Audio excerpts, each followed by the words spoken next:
Okay, so today we're going to learn how to do a pick and roll. Pick and roll is one of the most effective actions in the game of basketball, and this is true from youth basketball all the way up to the NBA level. There's one problem. Many coaches are missing out on important details when teaching their players how to execute the pick and roll. Some may ask, what goes into a pick and roll? A simple breakdown of a pick and roll or a ball screen involves an offensive player setting a screen for a teammate in possession of the basketball. So the first part is an offensive player sets a screen for the player with the basketball. The player with the basketball reads the defenders and dribbles off the screen looking to attack and create a shot for themselves or another player on the team. And third, after setting this pick or screen, the screener rolls to the rim looking to catch the basketball and finish inside. Some cue words to listen for are don't telegraph the screen, attack the hip, and dive to the rim. Now, taking a more in-depth look at what goes into performing an effective pick and roll, I'm going to explain different rules, strategic game plan, and playing conditions players will face in trying to make a good tackle. Ladies, bring it on in. Let's go. Okay, now before we get into practice, I just want to go over a few rules and guidelines in order to perform the pick and roll effectively. First, players must always be dribbling the ball with their eyes up and alert at all times, as the defense's goal is to steal the ball away from you every waking moment. Second, you must stand straight and not move when setting the screen, or else you will be called for a moving pick. The main goal of using a tactical decision is to create movement, create space, and create open opportunities to score the basketball on any given possession. When done correctly, you will create mismatches for the defense, causing them to make changes very quickly.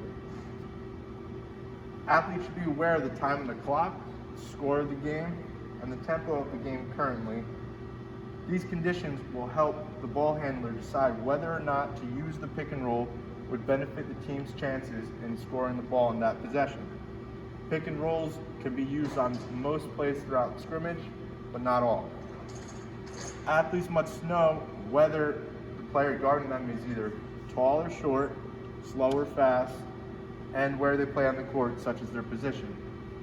When performing a pick and roll, teams generally like to draw out the center or the power forward to create space down the floor, and for people to possibly get open layup or a high percentage shot.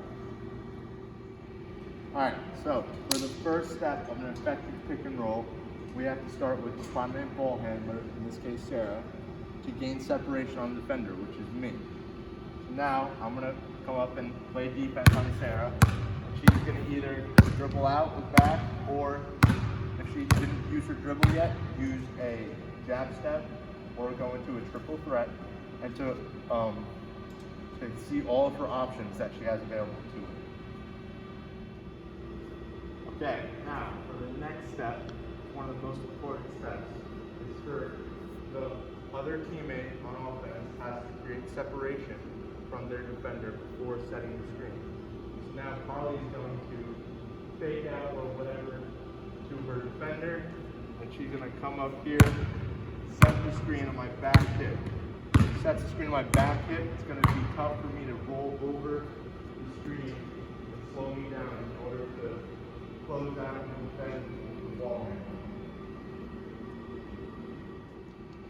Okay, so now the next step is for Carly to come up, set the screen, and make sure she gets contact with me, allowing no room in between to make it easier for me to get through the screen.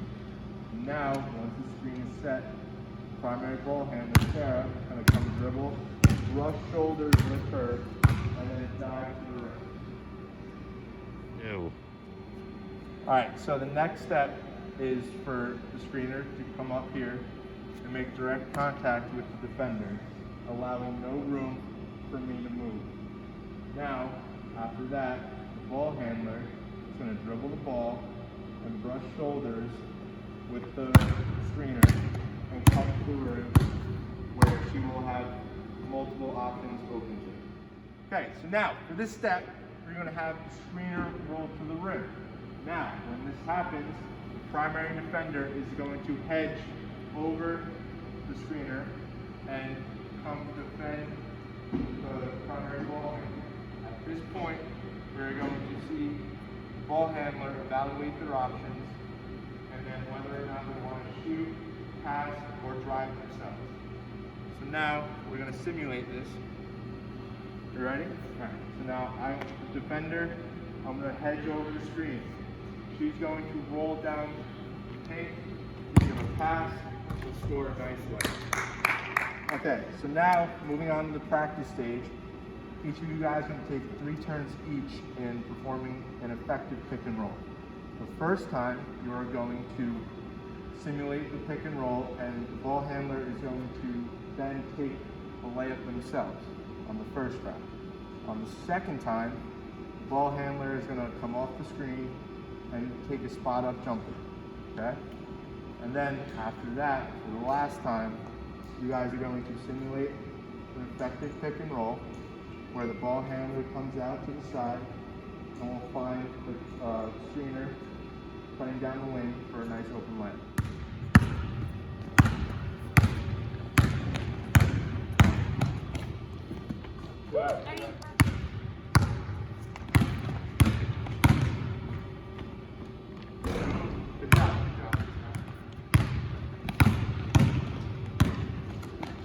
Beautiful. Beautiful.